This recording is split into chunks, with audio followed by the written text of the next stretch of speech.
মাসুর ভাই বলেন, আফতাব ভাইরা বলেন, এনারা তো আছে সব সময়, জাভেদ ভাই বলেন, সব সময় একজন আরেকজনের পিছনে লেগে থাকে। অ্যাঙ্কেলে আমি চোট পাই, পরে আমি ফার্স্ট টেস্ট খেলার পর সেকেন্ড টেস্টে আমি ব্যাক করি মানে দেশে। আপনার জন্য how was the journey all about ইংল্যান্ডের মাটি থেকে এটা how did you manage? To be honest, এর পিছনে একটা ব্যাকগ্রাউন্ড আছে ছোট। সেটা হলো আমি তখন আন্ডার 19 ক্যাপ্টেন ছিলাম। তো 2005-এ জাস্ট ওই ইংল্যান্ড ট্যুরের সময় আমাদের একটা ট্যুর ছিল অস্ট্রেলিয়াতে। তখন আমাদের রিচার্ড ম্যাকিংস একটা কোচ ছিল, আমাদের হেড কোচ। আর ওখানে নাজমুল আবদিন ফাহিম স্যারও ছিল আমাদের লোকাল অ্যাসিস্ট্যান্ট কোচ হিসেবে।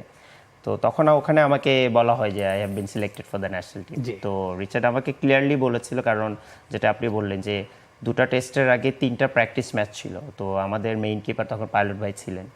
তো রিচার্ড আমাকে বলেছিল যে স্বাভাবিক, উনি যেহেতু দুটো টেস্ট ম্যাচ খেলবে, তো একটা ওয়ার্কলোডের ম্যানেজমেন্ট থাকে যে 3টা যদি উনি প্র্যাকটিস ম্যাচ খেলে দেন, তারপর দুটা মানে ফিফথ ডে মানে দুটো টেস্ট খেলে, এটা তার জন্য অনেক বেশি হয়ে যাবে। তো তুমি যাবা, জাস্ট এনভায়রনমেন্টের সাথে এক্সপিরিয়েন্স করবা, দেন হয়তো বা তুমি একটা দুটো প্র্যাকটিস ম্যাচ খেলবা, দেন তুমি ন্যাশনাল টিমের সেট আপে থাকবা, দেন দেখবা ওদের কীরকম করে কীরকম অ্যাটমসফিয়ার থাকে। এক্সপিরিয়েন্সটা তোমার এটা জাস্ট ফর ইউর এক্সপিরিয়েন্স।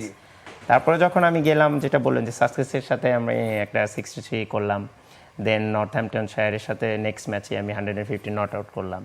এরপর আমাকে বলে আমাকে এখন ফার্স্ট টেস্ট খেলিয়ে দিবে অ্যাজ এ ব্যাটসম্যান হিসেবে। তো এটা আমার জন্য আসলেই, কারণ আপনি যখন একটা মেন্টালি প্রিপেয়ার থাকে যে হ্যাঁ আপনার ডেবিউ হতে পারে বা একটা চান্স আছে, তখন it's a different thing. But all of a sudden যখন আসে একটা call, to be honest I was really, আমি কি বলবো, যে অনেক বড় একটা চ্যালেঞ্জ আমার জন্য ছিল। বাট লর্ডসে আপনি হয়তো ওখানে যে গিয়ে থাকেন, যে আমাদের যে ড্রেসিং রুমটা আছে, ওখান থেকে যে ব্যালকনিতে মানে সিঁড়ি দিয়ে আপনার নেমে যেতে হয়, তো ওখানে এমসিসি যে মেম্বার্সগুলো থাকে, তো আপনি যখন নামবেন ওরা একটা ক্ল্যাপ করতে থাকে। তো যেটা আপনি বললেন যে সার্টিলি, যে আমি খুব ইয়াং বয়সে ওখানে আমার ডেবিউ হয়েছিল।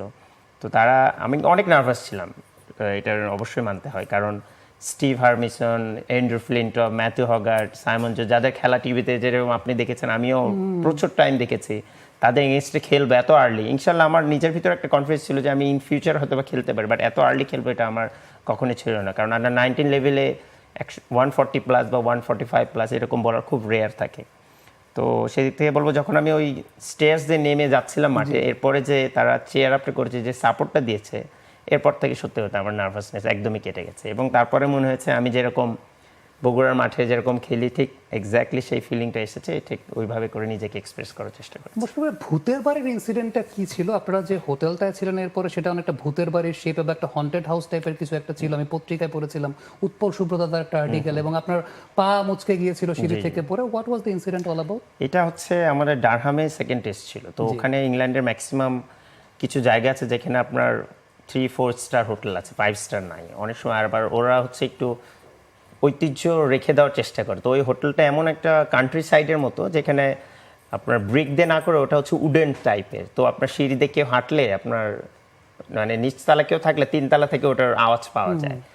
আর আমি যখন আন্ডার 19 খেলতাম, তখন আমরা রুমমেট শেয়ার করতাম। বাট ফার্স্ট টাইম যখন ন্যাশনাল টিমে গেলাম, তখন গিয়ে দেখি যে এক একজনের এক এক রুম, মানে সিঙ্গেল রুম। তো এটা একা থাকাটাও আসলে অনেক ভয়ঙ্কর। আর মাসুর ভাই বলেন, আফতাব ভাইরা বলেন, এনারা তো আছে সব সময়, জাভেদ ভাই বলেন, সব সময় একজন আরেকজনের পিছনে লেগে থাকে। তো ওখানে মাসুর ভাই এমনিও, আর সুমন ভাই আছেন আমাদের, তখন হাবিবুল বাসার সুমন, উনি ক্যাপ্টেন ছিলেন। তো ওনাকে যখন তখন ওনাকে ভয় দেখাতো। তো এরকম 2 রাত 1 রাত এরকম করে যখন ভয় দেখায়, তো আমরা সবাই একজন আরেকজনের সাথে রুমমেট শেয়ার করতাম এরকম, যাতে অ্যাটলিস্ট ওই ভয়টা যেন না পাই। আর ওখানে যেটা বললাম যে উডেন একটা স্টেয়ার্স ছিল, তো ওখান থেকে নামতে গিয়ে আমি স্লিপ করে আমার অ্যাঙ্কেলে আমি চোট পাই। পরে আমি ফার্স্ট টেস্ট খেলার পর সেকেন্ড টেস্টে আমি ব্যাক করি মানে দেশে। ওইটাই সেই রিজনটা ছিল যে আপনি পরের টেস্টটা খেলতে পারেন।